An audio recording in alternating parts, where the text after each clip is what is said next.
We go back to the championship game with Clemson. I was really proud of the effort in the game. The game really was a competitive game that got out of control because we had 3 turnovers and 2 of them led to 14-point swings. And then we had a blocked field goal. The yardage was about the same. We had the ball more than they did. It was a more competitive game, weirdly enough, than Notre Dame because we stopped the run. Their young quarterback came in and made some plays. We had a 69-yard explosive we gave up. But the game should have been 24-17 going into the fourth quarter, late third. And that's what we wanted to do, is get the ball game in the fourth quarter with a chance to win.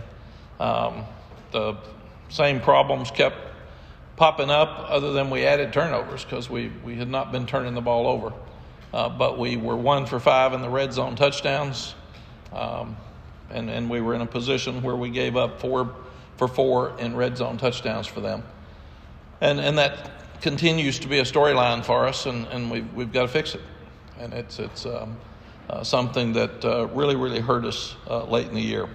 I also thought our energy really dropped after the interception for a touchdown. We lost some confidence, and we can't do that. We got to keep fighting. That turned potentially a 24-17 game into 31-10, and put us in a really bad spot. And then we didn't play as well. But you got to grow as a program. Notre Dame and Clemson were the 2 best teams we played this year. And those are the teams we have to beat to take another step. And it's one of the reasons I wanted to play Oregon, because Oregon's one of the best teams that's still out there. They've got a great quarterback. And we've got to keep playing these teams and learn how to play them and step up and beat them to take the next step. When you start looking at the coaching search, some people ask, why is it so confidential? You're protecting people that have jobs at the other places. I don't want to have a guy's name out there and then I don't take him. And people are mad that he looked at leaving and stayed. So that's one thing. The other thing is I don't want a public debate over who we should hire that our players have to look at and the parents have to look at. I want to make that decision. So, and one of the problems that you folks have and that your readers have, Jeremy brought me some of the statements that were made, and there's some people that act like they know what they're doing that are absolutely wrong. They're just lying, and it's false, and it hurts the narrative for your readers. It hurts the narrative for people that are out there that I didn't even talk to. One of them said I was going to have a coach in waiting. I've been there. I've done that. That didn't work. So I would never do that again. Another one brought up names of people I didn't even talk to and said, I know they're in negotiations, they're talking. I don't know how people can sit there and just lie. It's amazing to me. But it's sad because it's not fair to readers. And then they start getting all excited about this or that when they're not even in the narrative for sure. And what I was looking for is somebody to tweak the offense. I didn't need somebody to come in with a new offense. We need to have fewer tackles for loss. We need to have fewer sacks, which we had fewer this year than we had last year. And I thought we did a great job with our offense through 10 games. And the last 3 we didn't. Because we even had better red zone touchdowns until the last 3 games. And we went back to some old problems, and they were better defenses. But I thought that we got soft, and we didn't finish like we needed to. So what we've got to do, I thought we got too dependent on Drake this year because he was so good, and our skill was so good that we could beat most people just by throwing and running up down the field. To win championships, you got to run the ball, and you got to stop the run. And until we can do those 2 things, we're not going to win any more games. And that's what I looked at when I addressed what we were doing. So we made John Lilly the run game coordinator, and I hired a guy named Chip Lindsey that worked with Coach Larry Porter at Auburn. Gus Malzahn really does a great job of running the ball. Coach Lilly is a run game guy from Georgia and the NFL. So you add the one of the best line coaches in the country that has done it everywhere he's been, Randy Clements, to the group. And Randy's very physical. He's old school. They knock them off and run north and south. And there's no sideways stuff. His zones are knock the down people into the linebackers. So I was trying to look at how do we fix the red zone offense. One of the things you do is run the ball better. And that's what I was looking for. We've got a great passing game. And then I needed to have a guy that could fit with the offensive line coach I was hiring, that was going to be more physical and redo our running game. And at the same time, he could get along with the guy in the passing game. And I kept hearing Chip's name come up. I'd been around Chip. I'd met him some. Chip really believes in the air raid system. We want to keep it. We want to keep doing the things that we're doing well. I had long and good talks with Drake. And he said, Coach, let's get somebody who can teach me. And let's get somebody who will keep the great things we're doing on offense and can add some things. And as I looked at it, Chip was the perfect one for that. He's a great teacher. He's got 2 guys in the NFL that are quarterback guys. He and Randy Clements are very good friends. They've always wanted to work together. And they're very close in their philosophies. I hate the Browl system and the Malzahn system and the air raid system. It's really who's got the best players. And who's going to figure out how we get the ball to our best running backs, and who's going to figure out how to get the ball to the tight ends, and what about the Drake? How do we protect him better? So these 2 guys kept coming up. And then Lonnie Galloway, I made him passing game coordinator because Randy has agreed to keep basically the same terminology. He agreed that we're doing so many great things in the passing game. He didn't want to fix it. He wanted to tweak it. And I didn't want somebody coming in and starting over. I didn't want somebody coming in with their system. I want this system to get better. And that was very, very important as we were moving forward. I also looked at, I thought it was very impressive that Chip had 3 years at Troy, and his team this year was very, very good, so he can evaluate. They won 12 games.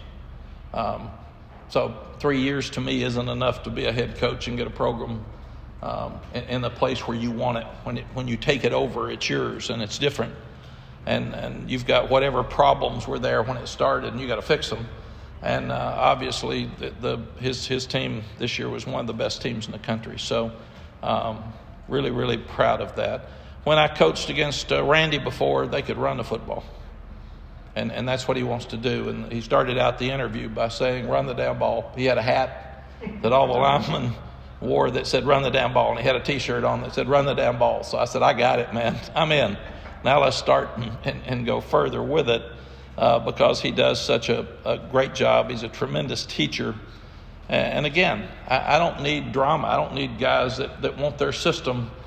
I need guys that want to fix things. And then the other thing in the hiring process is Drake got offered a lot of money to go to different schools, and it's tampering. It's 100% tampering, but he got offered the money. He decided to stay. So for the first time in my career, I had him talk to a couple of the candidates I was talking to because it was important for me, not that he hire, but that I wanted his opinion before they got here because he decided to stay, and he could have very well left. And most people would have left. And he believes in this place. He believes in this university. And it's his school. And that's why he stayed, or he would have gone if it had just been about the money. So I promised him I would get him a great teacher and would help him with footwork and would help him with his throwing motion. And Chip is a great teacher of quarterbacks. And we talked to his 2 pro quarterbacks. We talked to other people he's been with, and they felt the same way. And Drake's really excited about him. And Drake and I had strong conversations before we moved forward with this. Because the better Drake is, the better we are. And like I said, Drake didn't hire him, but he sure approved him. And that was very, very important to me as we were moving forward. Also, we're in a world of transfer portal. We're in a world of kids transferring out. We're in a world of transferring in. We're in a world of recruiting. So I needed somebody here. I needed them here as soon as we can to talk to recruits. I needed somebody who could talk to receivers that we're recruiting. So it was important that I move as quickly as I could and still be sensitive about bowl games for other people. Chip did not call the plays at Central Florida last year, so it was easy for Gus to let him go because Gus calls those plays. So I didn't disrupt the Central Florida staff. And Randy, we waited till after his bowl game Saturday night before he came. But now it's really helpful.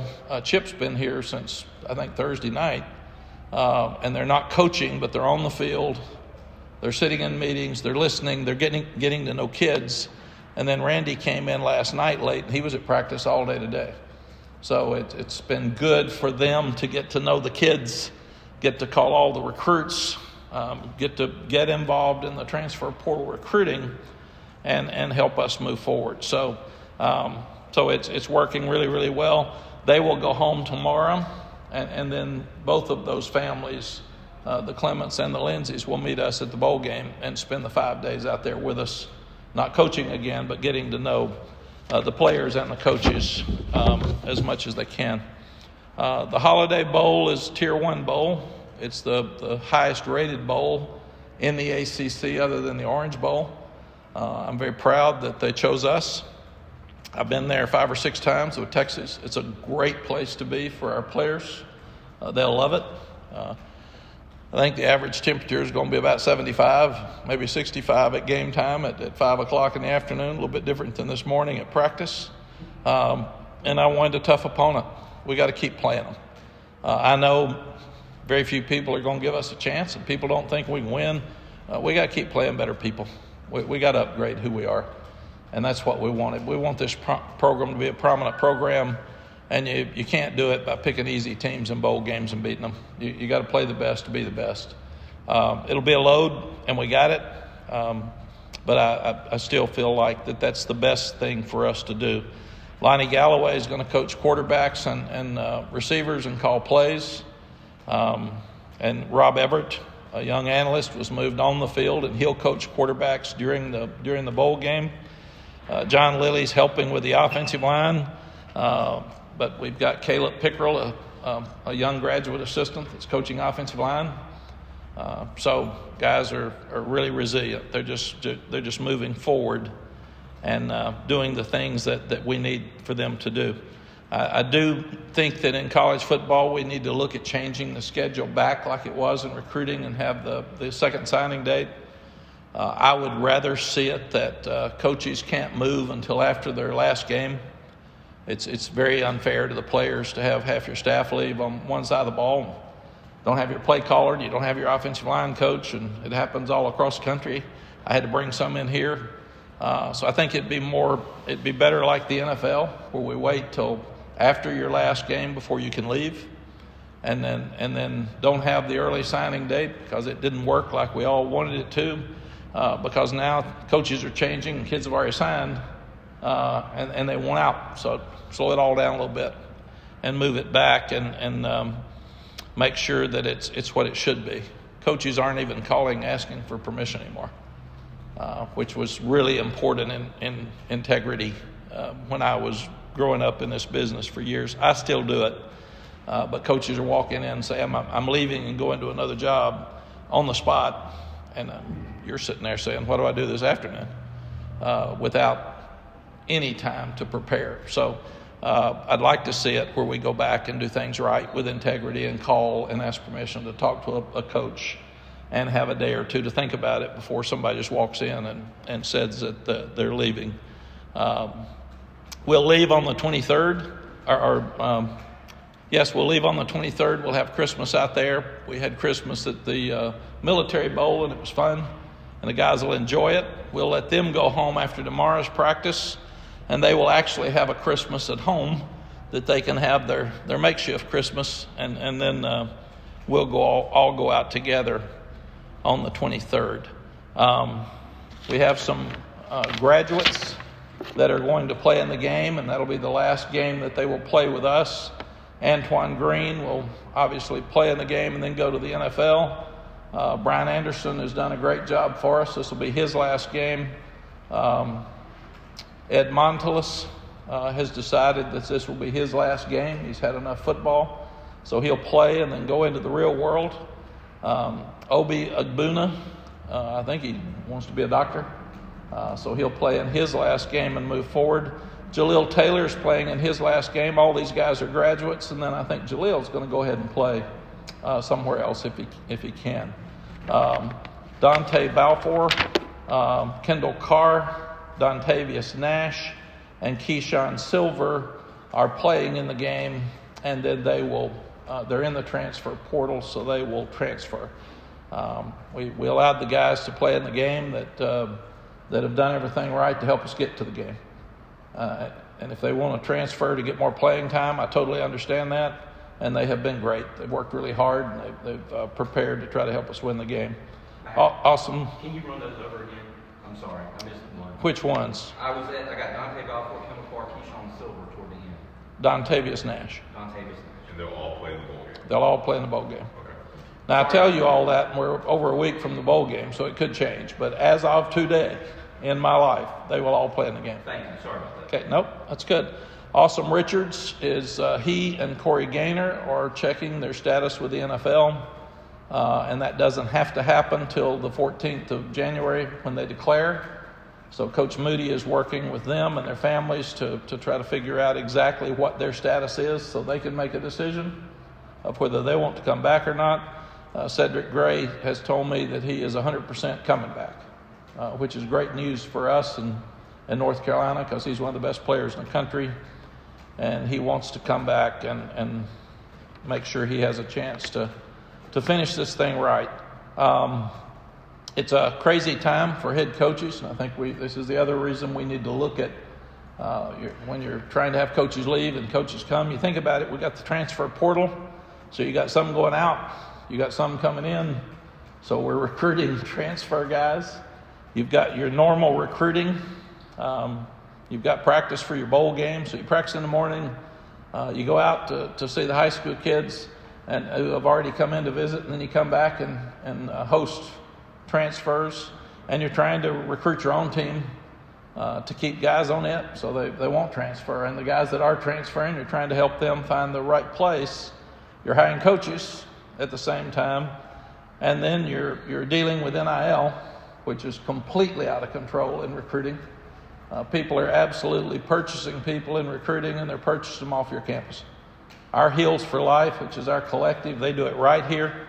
You're not supposed to offer people money before they come to your campus. You're not supposed to do it for play. You're supposed to have them earn the right through the collective and appearances to gain opportunities. That's not happening in a lot of places, and I'm so proud of Heels for Life that it is happening here. We're doing it right. We're doing it fair. We actually had a recruit in the other day that was a transfer, and he went to another school. We thought he was coming here.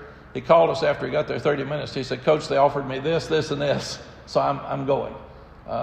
He didn't even see the campus. He just got off the plane. So I hate it, but cheaters cheat, and that's the way it is out there. And they are actually just purchasing kids, which I hate. And I don't think, and there is some that are saying now that a lot of the promises that are being made aren't being fulfilled. So we're going to see lawsuits, and we're going to have guys that don't get what they wanted, or they didn't play well enough, and they're not going to pay them what they said they were going to pay them. But the NCAA needs to look very, very closely at tampering and that people who are paying guys up front and not going through the collective and doing it the proper way, because it is completely out of control. A question on that. With all the tampering going on and Drake's value is obvious, did the Heels for Life get involved with him in terms of, with some other schools talking to his family and they had to do something? Right. Art, I don't know that because I'm not supposed to be involved. So I stay completely out of that. Heels for Life, they have a boss, Graham Boone, who's a Morehead scholar that was here, that was an agent. And what they do is visit with our young players through the NCAA rules, and they're doing it exactly right. I don't know how many players on our team are involved with Heels for Life, and I don't have any idea of the opportunities that any of them have. And that's the way it's supposed to be done. So I'm staying completely out of it. So in closing here, tough game with Oregon. Again, they lost their offensive coordinator. We've lost ours. Again, I'd like to see that adjusted so we could have a better opportunity. Kids have practiced hard. We're going to have 12 practices for this bowl game. We'll only have 15 in the spring. So this is a great opportunity for a lot of young guys to get work that haven't gotten them before. This morning, Coach Clements sat and watched the offensive line. For him to be able to see those guys and talk to them, meet with them individually before we start in January is just invaluable. So excited about the two hires. I think they fit us perfectly. I'm looking forward to tweaking the offense, keeping the passing game like it needs to be, but we've gotten soft in the running game.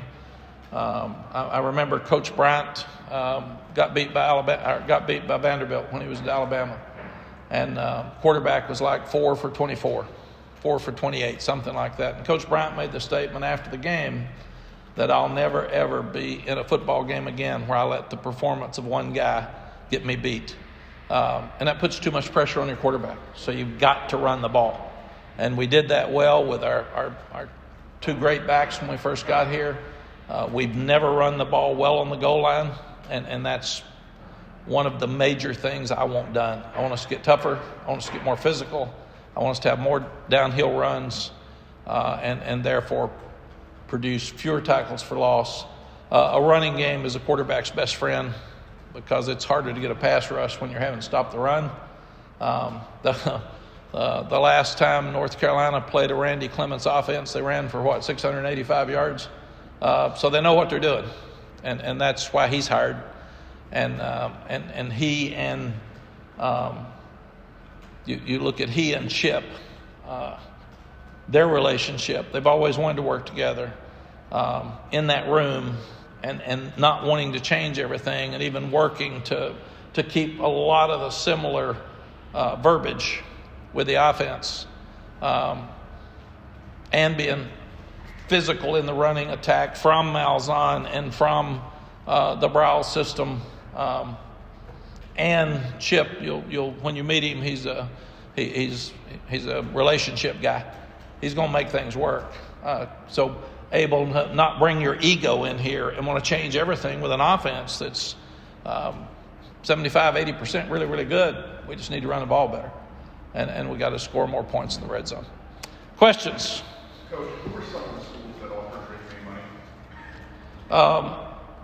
I can't say that, and don't ask Drake. He's a young guy, and it's uncomfortable for him. You know who they are. Just look at all the ones that are getting the top recruits. They're the ones paying all the top money. So just you can figure that out. Take 2 of those 10, and you're right. You got it. It could, and probably more than the 2 that I know of. A quick follow-up, though. Isn't the best way to kind of expose what's going on and eliminate what's going on, putting pressure on them by giving us information so we can share that and kind of expose what's going on? It's a great question. The problem is it's all done through agents, and they would absolutely say it was a lie. So there's no paper trail? There's no paper trail. There's no way to prove it. It's all agent to agent. Coach, So, with Phil Longo's decision to leave, we haven't talked about that. When did you find out? What was that process, conversation y'all had? And then your thoughts on just he was great at UNC for the 4 seasons. Yeah, Ross, he did a great job. Like I said, I want to score more touchdowns in the red zone. I think, I forgot, Ross. So it was Wednesdays when it broke that he was leaving. He did say it Wednesday. That's when it broke. I think he called me Tuesday night leaving a house and told me he was going to Wisconsin. I was leaving a recruit's house, and he was texting me while I was in the house. And then I walked out, and he said, "Hey, I'm going to Wisconsin." And I said, "Well, I'll see you tomorrow." So, and I said, "You're going to take Jack with you, I guess? He's your guy?" And he said, "Yes." I said, "Okay." So the next day I got back to the office. I talked to Drake. I talked to Phil. I talked to Jack, and they were gone. So that's how fast it happens. Did you have any inclinations happening a couple weeks before? No. Just talking to other schools? No, not one word. I knew that Phil was a friend of Coach Fickle's. To add to that, has there been any like surprises, like in the amount of transfers from coaches to players that you've experienced? Like, is it kind of unexpected for you? No, if you look at it, there's transfers everywhere. I don't like that we've gotten so many transfers across the country. And what's happened, and I was very honest with our players, but what's happened is I've told our players, life's too short. If you're not happy, go, and I'll help you go. And all but 2 of ours left because of lack of playing time, really. And those 2 is just different circumstances, and they're great kids, and I don't want to talk about it. But I mean, I was talking at lunch today with some that went to visit this weekend after our Saturday practice. And how's your visit? Can I help you? And do you need me to call a coach? And it's just different. It's just absolutely different. I had some this weekend come in this weekend we've played against this year. And I said, man, I watched you against us on film yesterday. You look real good. And I know you hate us. So I know this is kind of uncomfortable with you coming in when you're told how bad we are all the time. We're bad people. And they just laugh and cut up. So college football's in a real different spot than it's ever been in. And there's some good things about the NIL for sure. And there's wonderful stories. I wish the ones that don't go by the rules wouldn't tarnish that and make it look worse. There's some great things about the transfer portal. I wish we could tweak it differently and change it some so there aren't so many. It's just amazing. Every time I turn on a bowl game now, he transferred from. It's just different. And at the same time, it gives you a chance to upgrade your roster. I mean, if we have a second teamer leave and a first teamer come in from another school, we can have a better team that you didn't recruit for 4 years. And another problem with it is high school recruiting. Every high school I'm going in, the high school coach says, I've got a really good player, not a great player, a really good player that would have gotten scholarship offers his entire life. And now the coaches are telling him, we're looking in the portal first. If we don't find what we want, we'll come back and look at you at the second signing day. So we're really, really hurting high school recruiting. And then you add the COVID year to it. I mean, we got some guys that are going to have 6 years. And with the COVID year, that takes another scholarship away from a high school player. So it's we got a lot of things that need to be fixed. So what's your policy? Is there a policy if someone enters the portal, tests the waters, don't like it, wants to come back, will you take them back? What's your policy? I haven't. There's only one guy that has done that, and that was Day Hollins. And he went in and said, hey, I saw a couple of defensive backs are leaving. Can I come back? And it was immediate, and I said, sure. But my plan is if somebody decides they're not happy and they want to get in the portal and they go visit and they're looking, then I'm going to help them get a spot because I'm filling those spots. They're filled up fast. So if you're leaving, you date, I date. You look for a spot to go, I look for a spot to come in. So that's just life. That's the way it is. Bill said that his process took about 36 hours before he made the final decision. I guess that's probably what he let you know. Do you have a list of guys who might be interested in Casey left? Or because the way things are happening now, do you need to have that list? Yeah. I keep a minimum of 10 names at every position. And I actually, I'm not going to give you the names. I'm the only one that knew the process. So when all the guys on the websites had those names come up that Jeremy would bring me, I'd say, I don't know how a guy can consciously get on there and say, I know that, when it's not happening. So I talked to 2 guys, seriously, about the offensive coordinator's job. I only talked to one about the line job. And it didn't take very long. Neither one of them took very long. But I keep 10 names. Pat and I keep them. I keep them active because I was sitting watching somebody last year and I had them on there as a defensive coordinator, possible defensive coordinator, and I think they gave up 70. I text Pat and said, scratch him. He'd gone. So we constantly update it and go up and down. And it's not just the best guy, it's the best guy that fits who we are and who we can pay. You know, some guys now, some coordinators are making $2 million. And we don't have that budget. So it all just has to fit with what we need at the time. With your conversation with Chip, you had mentioned a few minutes ago about how some coordinators, when they have an ego, they want to have their system. How did that conversation play out when you said, look, we like what we have, we just need to tweak it, we think you're the guys to tweak it? He said, I love the system. He's a football junkie. He's a high school coach. And he said, I've watched all your games. I love Drake. He said, you're doing some amazing things. I wouldn't want to change those things. He said, I think I can help some in the running game. And he said, we'll look at the verbiage. I'd want to keep it for Drake and the players and the coaches that are there. So every time I would have a longer conversation with him, I was more convinced that he was the right guy for this program at this time. As a quick follow-up to that, so the work that the guys are getting right now preparing for the ball, the offense guys, especially the younger ones, what they're doing now is what they're going to do in the new year after this season is concluded. You guys get ready for the spring. Yes. For them, they're not losing out right now because things are going to change. It's all going to stay the same. No, the offensive kids are really, really excited. Even the offensive linemen, the running backs are more excited that we're going to go back and get back to where we were or better in the running game because we just got away from it. Mack, when you were talking with Chip and Randy in the interview process, did they give you the implication that, you know, if you hired one, you need to hire the other, that they were a package deal? No, it was really interesting, though, when I was talking to Randy, because you want to hire an offensive line coach and a coordinator that fit and work together. It was really interesting when I was talking to Randy, he brought Chip's name up. And he was talking about guys he'd always liked to work with. And in fact, that's Chip's family. So hi, guys. Are they available? Yeah, you want to come to, they could probably handle the press conference better than I could. They've been around this coaching stuff the whole time. But he absolutely did that. And then when I talked to Chip, I said, you know, Randy? And he said, oh, yeah, man, I'd love to work with Randy. We've tried to make that work our whole careers, and we got the same thoughts and same philosophies, and we're good friends, and we'd like to make it work. And then I love the fact that Chip was a head coach. He's been in my chair. He understands the questions and the problems and the pressures you've got, and he'll want to help keep those out of my office.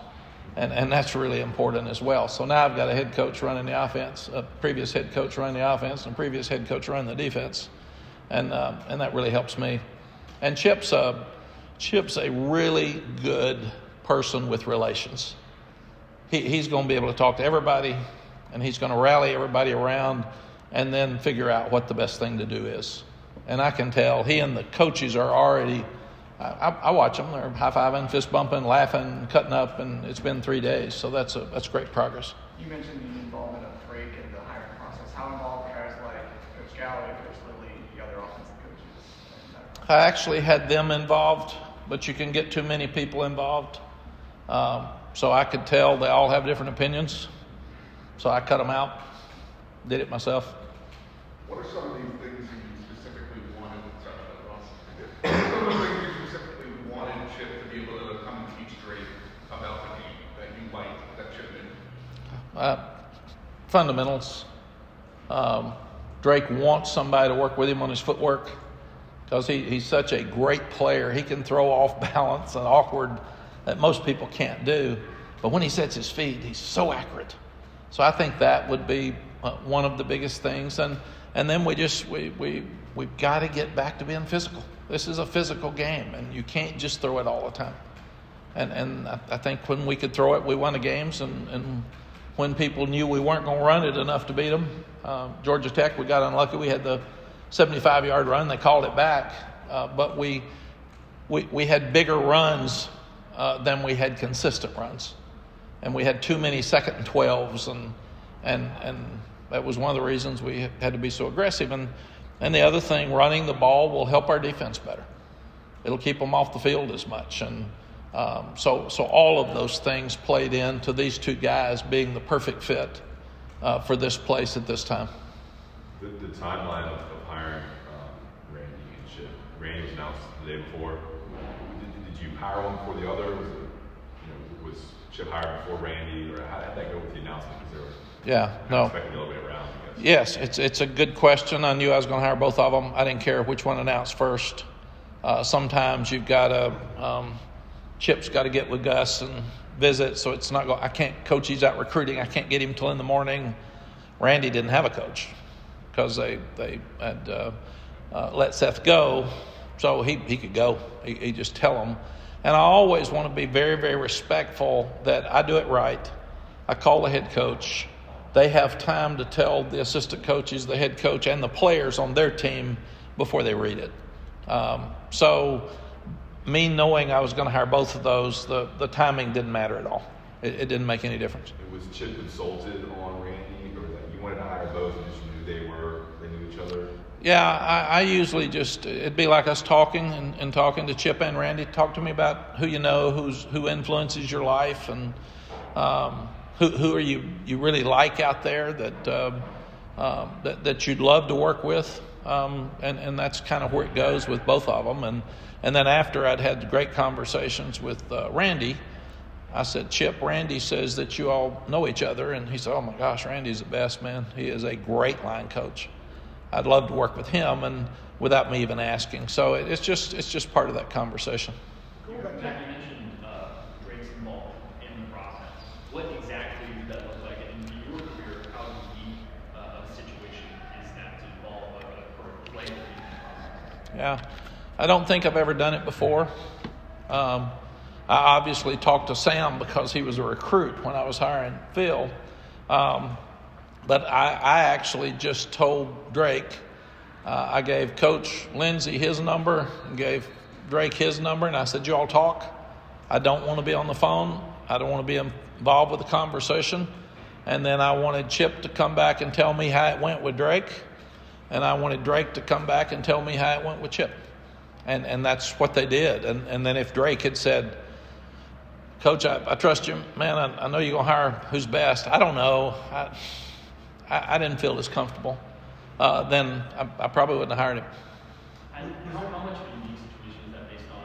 Like, how much of that is NIL driven? How much of that is just the fact that Drake has had the season he's had the success he's had, has a relationship with Carolina program? Yeah, none of it is NIL driven. I want to win.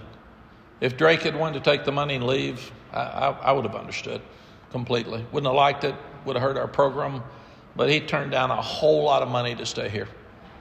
So if I couldn't have blamed him if he wanted to take it. So and the people that want to be negative, that are going to sit here and try to figure out of this 45 minutes what they really hate, will say he let some kid hire the coach. That's not at all what happened. I let Drake have a voice to me, like I let Coach Galloway and Coach Porter and Coach Lilly have a voice, and then I make my own decision. Pat Suddas worked with Chip at Auburn when he was with Gus. In 2017, Gene Chizik never worked with Chip. I didn't talk to any of the defensive coaches about any of the hiring. I probably should have. I probably should have asked them if they have line coaches or coordinators they like, but I just kept it in that one room. And really after Drake asked me, you tell me, there were two guys I seriously talked to, and Drake said, you tell me, what do you think? He thought it was unique that hiring's so much different. It's so much bigger and so much more involved than hiring a guy. Everybody, I like this guy. Well, you don't even know him. What's his personality like? Does it fit with our guys?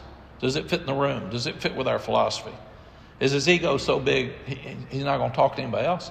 And then Coach Larry Porter had worked with Coach Lindsey at Auburn as well. So I had some guys that had been in a room with him, and I checked out what I'd heard from other people with the guys that had worked with him. And then, again, Drake was wonderful. He said, God, you got a hard job, man. I said, yeah, I do. More than you got a hard job too, so we're trying to make yours easier. To get a little more clarity, was it just conversations, or was there maybe like some video stuff that you said, Drake, that he looked at so he get an idea of what Chip Lindsey's vision is so you can see? I don't know. I think Pat watched some video maybe with with Drake, but this year you couldn't watch Central Florida because Chip wasn't calling plays. So that wouldn't be fair to do that. So I think it was it's more personality. All these guys know how to coach. It's not that. It's who fits who you are, who has the relationships that they can have with the people that you're working with, and how does it work? That's what it is. Young lady, you asked me a question. I rudely was talking. Sorry. I just wanted to ask, when was the first time that you were able to actually sit down with Chip and Randy together, and what that conversation was like? It was actually this morning, because I interviewed both of them on Zoom, which is different than it used to be. You used to bring them in and take time. You don't have time anymore. I got recruits. I got portal guys. I got their coaches need to know. So I had I had 2 long conversations with Chip. I had a long conversation with Randy. I'd known of Randy a lot more just because I'd coached against him, and they ran the ball so well everywhere he's been. But this morning was the first time I saw them hug each other. And Randy, to show you how these assistant coaches work so hard, Randy gets through with his bowl game Saturday night, probably at 1 o'clock here. He's playing Boise and Frisco, and then they get beat 35-32. He's seeing these kids for the last time ever, and then he gets in his car. He drives back to Denton. He gets on a plane. He flies in here and gets in here last night at 10:30. I see him this morning at 7. And then he goes to orientation from 8 to 10, and then he's out there at practice, and I just had lunch with him. And I saw he and Chip spent a lot of time at practice together looking at personnel, and Chip was able to call him yesterday and say, "Here, I like this, and this looks good, and we got to fix this." And so it's just fun to watch all these guys work together. Mack, you sort of went there. Like preparing for the bowl game, I think folks get lost in all else. You got a bowl game to play. Sort of elaborate more on their role in the next couple of weeks, or in this week getting ready for the bowl game. You said they're not going to coach, but what are they doing? Yeah, they will not do anything. They will learn the offense. They will start looking at how they're going to tweak it and start playing with stuff. They're going to get to know the players, which is really important. I think, obviously, Chip's got fewer to get to know than Randy. So Randy will sit down with every player, all of his offensive linemen at the bowl game, and talk to them. I'm going to give Randy video this afternoon and let him take it back to Texas with him so he can study it, the practice video for the bowl, some video from the games. But I also don't want him to have any preconceived notions of they like this guy and they don't like this guy. I want him to start over and look at it, because it was interesting. Chip came in and picked out a couple of guys that maybe the other guys didn't like as much, and he said, "Ooh, I like that guy." And I thought, what a good thing for him. It's a new start. So I've told the kids, you got a new start, man. You got a new chance. So if it wasn't working for you, you have 2 coaches come in and don't like you. They're probably right. Then you ought to look around. But this is a new start for you, new chance for you. Okay. Can I go and get them? You've been firing them off. I know. You've talked before about how people in recruiting have used, he's going to retire, like against you. Other schools have done that. Like, is that a question you've had to address from coaches you've interviewed to come here and coach? Do they want to know, like, hey, how long have you got here? I heard that you're going to retire. Like, is the retirement thing a thing that you have to talk about when you're... No, they really used it the first year, which was interesting. I'd just gotten back. I said, God, don't have me dead. I've been here 6 months. When you win the Coastal and you're trying to win your 10th game and you got a number 1 draft choice, a quarterback coming back, people aren't talking about you quitting. I'm not that dumb. You talked about having receivers playing their final games and going to the NFL. If you have a guy like Maye, you have Josh Downs. Earlier in the year, you said that you had guys who didn't want to come to UNC, and then they decided they did after seeing how well Drake Maye was playing. Are you confident you guys are going to have a elite group of receivers next year, despite the talent you have? Yeah, we will. It's also interesting that how much attention we have drawn from the transfer portal. It's absolutely amazing. I mean, I used to take them off, just you all see them, I'd see them, I'd send them to Pat, and he's already evaluated them, and he can get in school. He can't get in school. So the way you recruit the portal is going to be a huge difference in whether you're successful or not moving forward. And it's all new for us, but it's real, and it's here. And we've just got to continue to upgrade the portal. Pat Sudis's position is now so important because of roster management. I mean, how many do you have? And then there's going to be another group of players leave right after the bowl game that haven't told their coaches yet, and they're going to be in the portal. So you can't jump and not have something available. And then there's going to be another group of players leave after spring practice. So there's really 3 waves. There's the wave now, the wave after the bowl game before school starts, and then the wave after spring practice. So it's just amazing. I've never seen anything like it. There's more changes in college football over the last 3 years than I've seen in my entire career. Go back to the bowl game.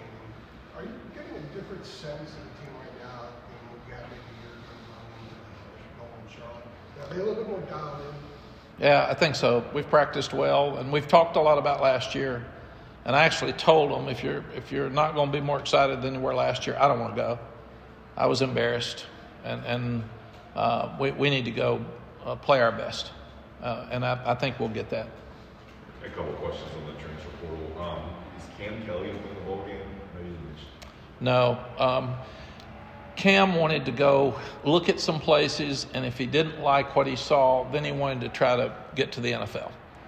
And I haven't talked to him. I'm not sure where he is. But we've told the guys that if you're going to play in the bowl, you could not miss a meeting and you could not miss a practice. And some of the guys wanted to go visit, and I totally understand that. Some would worry about playing the bowl game, getting hurt. Others want to get some more video. They want to show some special teams plays and practice video. And Ross, we're going to try to help these guys any way we can. So we're going to cut up some of them and send it out and pass rush drills. And we're going to do all that to try to help them. And then, I mean, there's some names here that have been in our transfer portal. Some big recruits y'all had. A brief comment on a couple of these guys. You know, Keyshawn Silver and Ron Dilworth were both that big class you had. Top guys in the state. They've both side transfer. I mean, redshirt freshmen who transfer. What are your thoughts on those 2 guys leaving? Both of them want to play more, and that's fair. You know, Said and Power played most of the time. Rara played on dime. He wanted to play more. He wanted to start, so I got it. Rara's really fast, and he'll be great for somebody. We had talked to Keyshawn about moving to the offensive line. He wants to play defense, and I think that's fair. We've got a really good group of defensive linemen, 2 deep, and it's been hard for him to break into the lineup, so he wants to go somewhere else and try it, and he's great. I talked to him at lunch and asked him about what you're looking at, and can I help you, and let me know. And so we're good. It's kind of different. It's kind of strange, but yeah, it's all working. I mean, Tony Grimes is one of the biggest commits you've ever had. He leads after 3 years. Your thoughts on that, too? Tony's a great kid. He started for us for, 2 years and a third. I thought he did a really good job for us. I think he and his dad didn't feel like that what we were doing was best for him. So good for him. Storm graduated. I think he wanted to go have a shot somewhere else. That's what transfer portal's for. I suppose it's better in the sense that before you had it and you were weak and wide receiver, some decision coming back. What did you do? I mean, now you can go find something, right? Yeah, we've really struggled in our secondary, and we got to get better. We actually got better against the run at the end of the year. Clemson had 50-something yards rushing, which I would not have dreamed at the first of the year we could have done that. So I think we're making progress with our front. We've got to get more tackles for loss on our defense. We've got to get more sacks. We've been talking about it for 4 years, and we haven't done it. And we've got to do a better job. We don't force turnovers. We give up too many explosives. So all those things need to be addressed. And the explosives are usually the secondary. So we've got to continue to get better. Will Hardy played great in the bowl game, or in the championship game, had 14 tackles for a true freshman. I was so impressed with him. I'm really impressed with Marcus Johnson. Marcus Allen. Marcus Johnson's pretty good too. He was a great receiver for us at Texas. And those two guys played a lot at the end of the year, Ross, and I think that probably had some influence on some guys leaving too. If you were really weak before the portal, what were your options? Junior college? What were your options? One more time. If you were really weak in one area before the portal, you look for junior college? What were your options? Yeah, we can't get junior college players in school very often, so it's you try to get a freshman to come in and start. I mean, that's just or develop what you've got. I hate one thing now that people, in my estimation, won't develop players and be as patient with guys as they used to be. It used to take 3 years before an offensive lineman could even play. Now we're getting questions, why ain't he playing, man? Well, he'd been here 6 months, 8 months, something like that. So I'm worried that people are going to jump faster to get a better player in, and especially teams that are in trouble or about to get fired. I want to take an older guy that instead of worry about a mistake on a younger one that I don't have enough time to develop. So I'm really worried that it's not best for the young people on the team that what we're doing. I don't think it's healthy. Coach, can we do two more? We can do whatever you want, Jeremy. Let's go with two more and get the Chip in here. They're excited. They haven't seen me in a while. So it's, But they want to talk Chip. We can keep going. Mack, you're a relationship guy, and I was wondering if just with what you've been through with Phil leaving and hiring Chip and the process of trying to find the right coach for him, has that made your relationship stronger with Drake, do you think?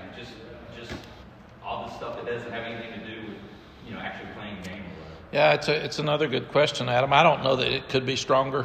I've known Drake since he was a kid, and I love Drake, and I loved watching him play, and I had so much pride in him this year. He just did an amazing job, and he's so humble, and he's so smart, and he's so good.